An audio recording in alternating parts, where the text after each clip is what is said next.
この後に書いてある。 The text. And Isak went into a long discourse about the whole meaning of the text, where it came from, what does it mean, and so on and so forth. And Kublai then made a pronouncement that he thought that the Koreans understood the meaning of words, but the Chinese could only draw the character. And this was a typical Mongol putting down the Chinese, right? So Kublai and actually his successors tended to promote Koreans in China and give them high. このクビライカンの話どこに書いてあ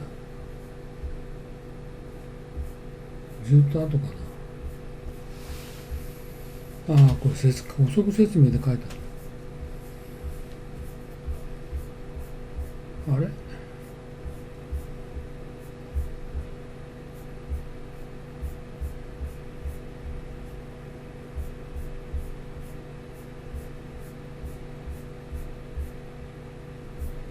あれ？い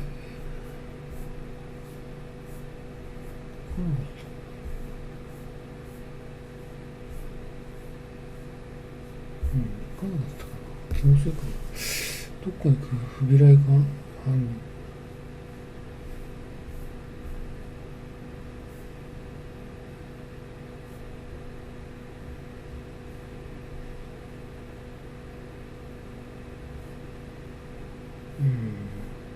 ああ、これだ。これ、くびらいはん。あ、書いてないね。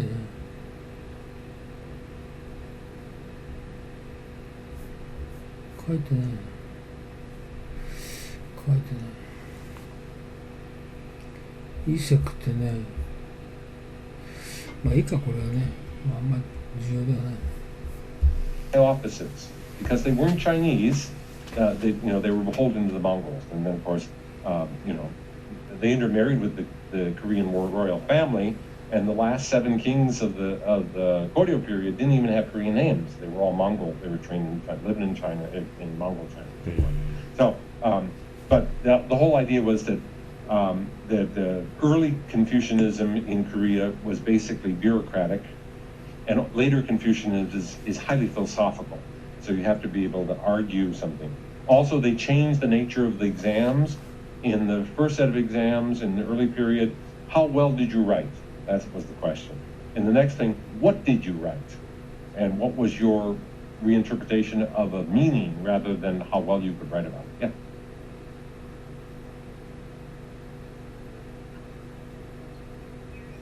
Yeah. There were exams that looked at military logistics, weaponry, that looked at military logistics, weaponry, medicine, tax policy, manufacturing, but these were considered low-level exams, and the highest exams were the ones that dealt with literature, and Confucian theory.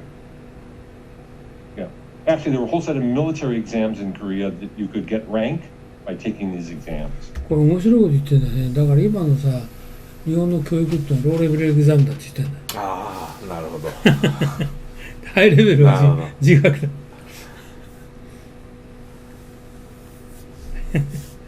物理科学ってローレベルエグザムだ。昔ね。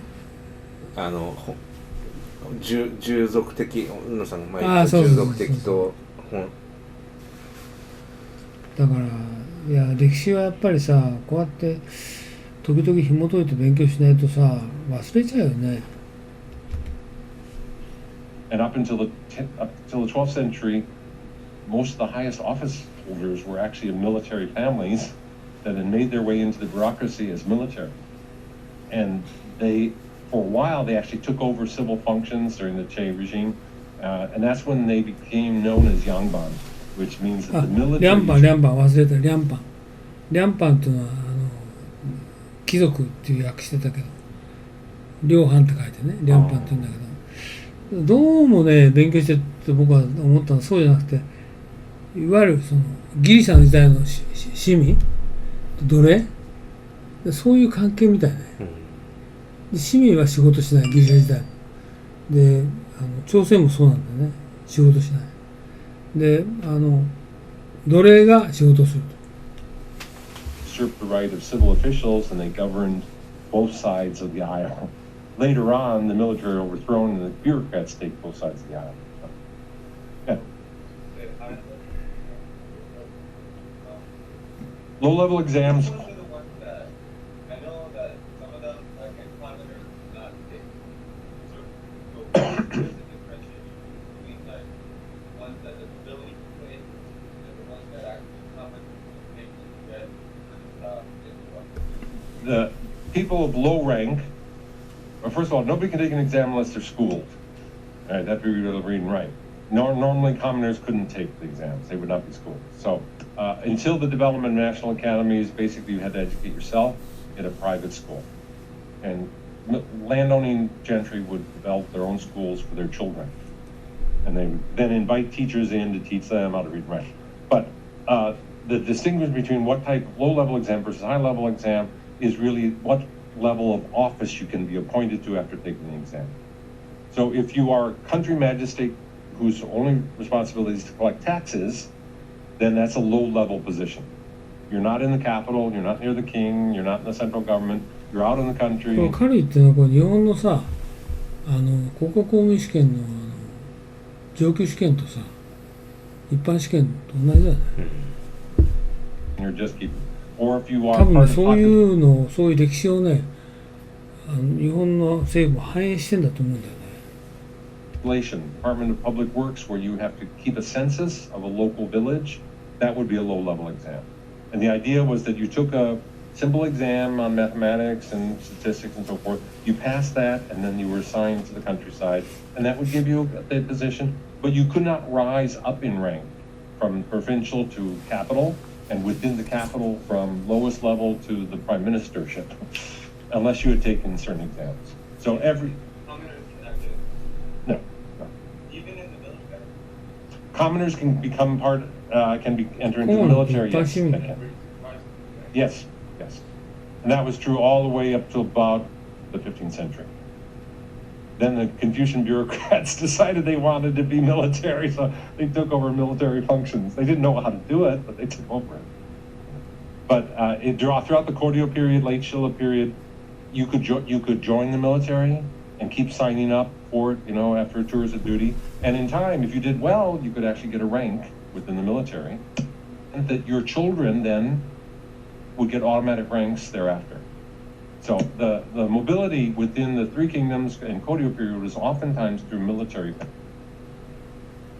And why spend all your time reading books when you could in fact be in charge of a local fortress or a coastal fortress and make a record for yourself? And in China and Korea, as in both civil and military offices, once you got appointed to any office within the government, either provincial or central, you were then given a land stipend, which means your family could be moved to this land and they could live off whatever farming they could do on the land. So your life was really guaranteed. It was an emolument that unless you did something really bad, you'd never lose that land. And it was a way to rise up in rank. Yeah. Children or people think of primary wise about The whole question of where people came from and who was their mother's primary or secondary didn't really become an issue until the 14th century. Prior to that, you have wonderful stories of thieves, who get appointed to offices in the provincial government. If you were really smart and you know how to wheel and deal yourself, you could get into government. Not very high, but the examination of people's background before they took an exam really is something quite like that. All right, and then of course, also in the early period, Confucianism was not exclusive. That is that in early Korea, Confucian scholars studied Buddhist texts. Buddhist monks studied Confucian texts. Buddhists and Confucians studied Taoist texts. So there was a kind of blending of these three traditions within China. It's very common. And one of the great stories I like to tell about is that before the development of public education in the early Chosun, Korean Confucians who were trying to get ready to take exams didn't have any school to go to. If they didn't have a private school on their family land, then there were no public schools they could go to. But the one place that Confucian scholars, would-be bureaucrats, would in fact learn was they went to a Buddhist temple. And Buddhist monks often instructed Confucian bureaucrats in the classics. So Kim Shi-sup, early Chosen Confucian, when he tells us that he learned the Analects of Confucius from a monk, and the monk taught him what the classical learning was, and so on and so forth. So all throughout, up until the Chosen period, basically the three traditions were all mixed. And the view the Koreans had was that if China created it, it must be good. So we can't exclude anything. So they studied Taoism, they studied Confucianism, they studied Buddhism, and in fact, it's really hard until the beginning of the Joseon Dynasty to really say what Confucians and what Koreans are. They engage in Buddhist ritual. They read the classics of Confucius. They compete for exams, or jobs and emoluments primarily through the Confucian system. They pay their taxes. Occasionally, they invite shamans in to carry out exorcisms and so on and so forth. And the three traditions, traditional religious things, really are mixed. Everyone's engaging in everybody else's practice. That will change in the Chosen period, where the others will think. So this is the early period.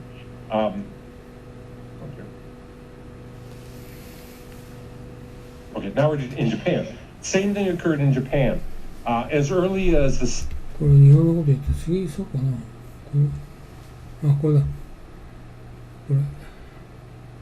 儒学は彼4世紀っていうか本当は5世紀なんだけど日本に入ってきた。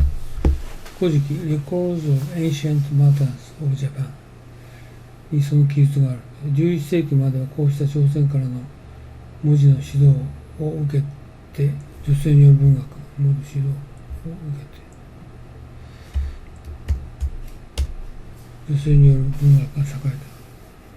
源氏物語のこと言ってるんだよね。520年に古事記に百済パクチェ百済の王から日本の王への手紙が書かれている。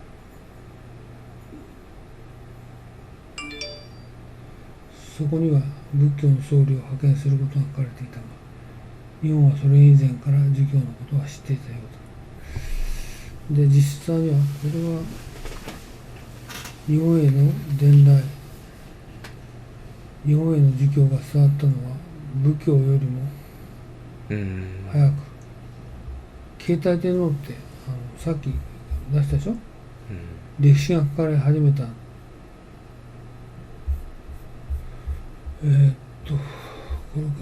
れかこれ531年507年ここから始まったんだね。だから古事記は実際にね存在した513年百済より五教博士が統一して以降のことである。さらにはこれ以前にも倭にが論語を持って渡来したという伝承が古事記などにありおおむね5世紀頃には伝来していたものと考えられている。分かんないけどね4世紀かもしれない彼が言うようにね分かんないけど5世紀だってさ400年でしょ。400年頃からさ日本の歴史ってまだ400年頃ってさ字がないから分かんないんですよね。これちょっと伝説の時代ってことですよね、はっきりしてるのはやっぱ531年とかこういう6世紀だよね。分かんないんですよ。3rd century or 4th century of the Common Era, Confucianism, classical Confucianism. この人が言ってるのは正しいかもしれない。本当は彼はどっちかっていうと中国の文献で勉強してるから。Japan, but it came to Japan via Korea. In the Kojiki, the oldest Japanese historical document, we actually have descriptions of how ambassadors and envoys from the Korean Peninsula arrived in Japan and brought with them what they call hitobishi, literally mass. これわかんない人菱って言ってるの。Master of the brush. Masters of the brush, hitobishi. Somebody who the Japanese apparently couldn't read or write, but suddenly along comes a person who teaches them how to master them. The reception of these envoys from the Korean Peninsula, they didn't know what to do with this hitobishi. So they said the hitobishi, the man who's expert in writing, is to be assigned to the emperor's harem, his woman's quarters. And so the Kojiki reports that after that time, imperial women in Japan learned to read and write because they had been instructed in reading and writing. Anyone know that the first literature in Japan is composed by whom? Women. Okay. Up until the 11th century, almost all the major works of Japanese literature are composed by women. Women write in classical Chinese, they write poetry, and so on and so forth, even to the point that when men try to write, most of the time men are not concerned with reading and writing, but when men try to write, the only way they can get people to read their poetry is to adopt a woman's pseudonym. シュールの意味ってなんだっけ、これ戦後に出てくるんだよな。シュール筆名だ。ああ。筆名ってなんて言うんだろ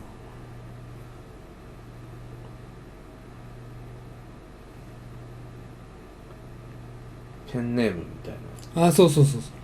ペンネーム。So they call themselves Lady something or other. And then people will buy their book. So the notion is that women know how to read and write. So the same thing, Confucianism is introduced in 520. We have actually in the Kojiki a letter from the king of Pekche to Emperor Kineku, I think, in which the envoy. キネクってこの天皇のことね。これキネクって分かんないんだよ。彼が言ってるの。携帯天皇のことだ。キネクっていないんだよ。まあいいや。From Pekche says to the king, in addition to what I have sent you, I am also sending you Buddhist monks, and they will teach you a kind of wish-granting doctrine. And you please listen to them because the subtlety of their teachings is even greater than that of Confucius. So by the 5th century, the Japanese already know who Confucius is, so that when the envoy says, I'm sending you a Buddhist monk to teach you, they know that this is like Confucianism and so forth. Also in the same year, 591, the heir apparent to the Pekche throne arrives in Japan, and he is held hostage there or stays there until his father dies. He brings with him yin-yang masters, literally masters of the teachings of yin and yang, so Taoist metaphysics and so forth. A year later, the Japanese published their first calendar. And the calendar, of course, is a calendar that tells you where the stars are on every day of the year, when the 24 turning points of the solar year occur, and これ24 turning points な24季節だよね。what rituals should be carried out on those 24 turning points. Again, it was a Tang Dynasty invention. Koreans had calendar, Japanese got a calendar, and so forth. It's very clear that when Prince Shotoku, the nephew of the Empress, what's her name? Suiko, Empress Suiko, これは that ね、 when 聖徳太子、推古天皇。ネフィ、おい。